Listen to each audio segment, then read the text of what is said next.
They're like, I'm not sure never solves anything. That's why I just need to start off with the story. Because, what?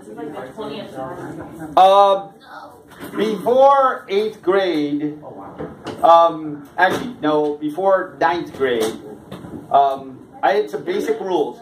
Military kids, raise your hand. All right.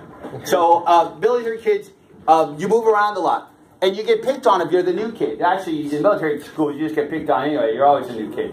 And if you have a good sense of humor, you can get by. Or if you're tall, if your parents have money, all that stuff. Not my parents, because I was one of 6 kids. So, yeah, that was the problem. We were poor. So anyway, I had basic rules. And I'm a rule follower. I like rules. Like if you're late to class, you go down and get a pass.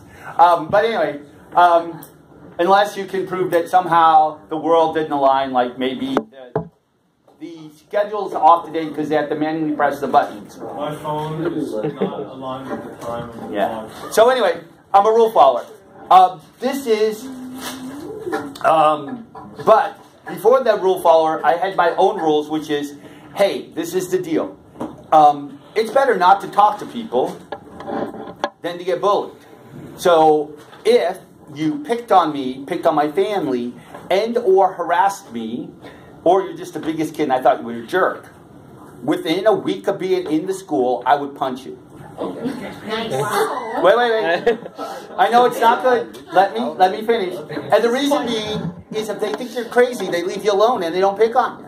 I love that method. So anyway, I basically got in a lot of fights up until 9th grade. And then at 9th grade, I'm like going, this is not going to help. They're getting way bigger than me. Because I was the same height, but I weighed 105 pounds. Most of my high school experience. When I graduated from high school, I think I was like 116. All right? So this high, just basically a skinny beanpole. So when I got to real high school, I'm like, fighting doesn't quite work. It's just not going to happen. However, my dad got out of the military when I was in 7th grade. We went to Illinois, and yes, I had some fights there, but those were quick. But then we moved to Maine. My first school in Maine, this is 8th grade. And literally, in 8th grade, they would fail you in Maine if you didn't make the standard. And literally, I was like 14 years old in 8th grade, maybe I was 13, and we had 18-year-olds in our 8th grade class. They could drive to school, but it was an elementary school, so the rules were they could not drive to school because it's elementary school. But literally, these guys had beards. These guys were big. They were men, right, in 8th grade. So sure enough, I'm the new skinny kid. I think I was missing a tooth, too, because I got it knocked out. So I was goofy looking, and sure enough, the first day in 8th grade in Maine elementary school was just brutal. These guys were like after me. I was just like fresh meat, and no matter what I did, they were there. But the thing is, these were men. These weren't the little kids I used to fight. These were men. So I'm like, how do you deal with this? You know, this is awful. So I developed a plan.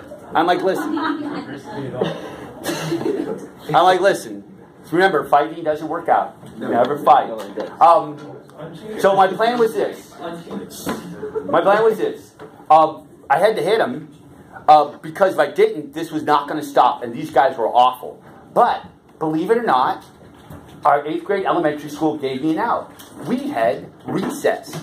8th grade, they let us out for recess. So we basically, the recess was occasionally people play basketball, play other games, but mainly it was a bunch of teenagers standing around the like fishbowl outside, which was the cement fenced-in area, just like talking to one another, socializing. Okay, so during recess, they would basically follow me and then say awful things. So my plan was get the biggest kid. I know he showed up that day, and I'm like, I got to hit him. Not the other ones that have beards. I'll just hit him. And he had huge arms. He basically worked in the woods with his dad in the summertime. So I'm like, all I got to do is hit him, but I got to hit him really close to the teacher. So because most big kids never get hit at all. So if you surprise them, they'll be like, what the heck happened? And by the time he basically, his brain gets connected, teacher's already broken it up. All right? So, teacher basically, so it happened exactly like that. He's walking around with his girlfriend. He's picking on me. He was in there. I look at the teacher. Teacher sees, we make eye contact. I wait a little bit, because if we make eye contact and I hit, the teacher knows what's up. But I make eye contact, teacher looks away, and I smack him. Sure enough, teacher's there before he has a chance to smack me. And my plan was this. Okay, spend a day or two out of class, no problem. Out of school, no problem. But what you do is when you get to the principal's office, stay calm. And I was calm. And we get into the principal's office, and the principal sits us down. And he goes, okay, so we're like here to here, and, sitting side by side. And principal asked me first, hey, I understand you did the hitting. He didn't hit you at all. And the kid goes off. That's right. That's blankety blank right. He hit me. He needs me out of school. I'm just sitting there. And I'm watching him spin out.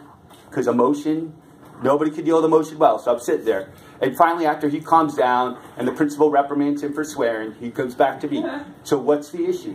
And I'm like, as you can see, I feel physically threatened. And he was name calling me. So yes, I know it wasn't right, but I hit him. And he's like, and he just goes off again. And sure enough, I'm just sitting there. And the principal basically says, Roy, step outside. This kid gets 2 weeks of school. Out. Because, not because he hit anybody, just because he was a jerk when he was in front of the principal's office. And this wasn't the first time he was there. Right? I come in, principal basically says, hey, you've never been in trouble before. Just a warning, don't hit anybody. I'm like, okay. So he got 2 weeks, I got nothing. So, a little thing about this school. Wait. A little thing about this school is some schools are run by the teachers and the adults, and some schools are run by the students. Now, many of these students that were adult men scared the teachers. They were always in trouble, but the law said they had to have an education, so they were there. The end of the day, the 8th grade lead teacher, comes to me, I'm in homeroom, because homeroom is the end of the day, you're supposed to study before you leave. And he goes, Royce, come here, you go to the office. And I'm like, crap, I got out of this. So I sit down, and it's reverse. I'm sitting down, and the lead teacher and the principal are side by side. And they look at me and they say, we know what you did. And I'm like, well, yeah, I won't do it anymore. I understand. They're like, no. We talked to the teacher on the duty, and we know what you did. I'm like, I don't understand. And they said, cut the crap. But they didn't say the word crap. They said, I remember it because it was Mr. Bates, and I can't remember the principal's name, but Mr. Bates was my history teacher. And he said, cut the poop. We know what you did. You hit him just so that the bullying would stop.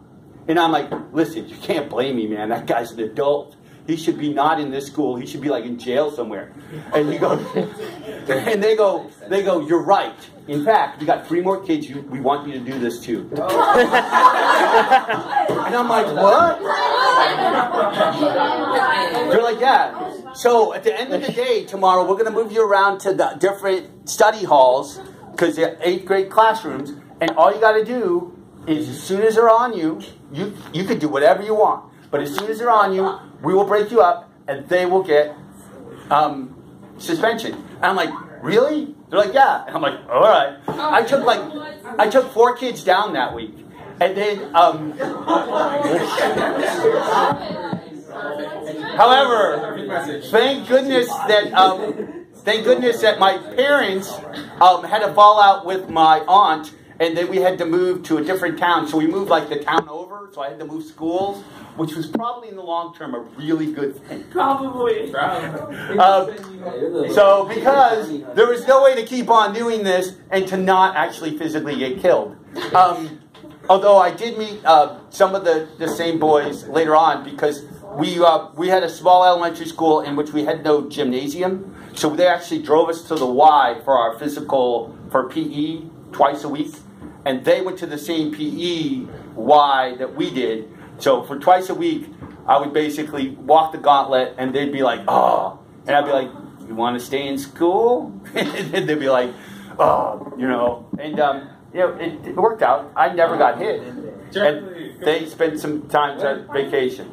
However, that was way back when, before all these bullying rules. Now, the bullying rules, I would have used things differently. I basically would have made sure it's documented, that the teachers would have known, that you would have worked, documented. I would have documented it. I would have made sure that if any bullying happened, it happened in front of a set of cameras. So I basically would just bring them to the cameras, have interactions, and say, check the cameras at 3:30. There are ways to address bullying. Some of you might feel that teachers don't listen. If they don't, come to me. I generally do listen. And they should all act. It's the law. So, but really, if you treat everybody like they are valuable, and actually, oh, I should show you the one. I did show you the best bullying film ever.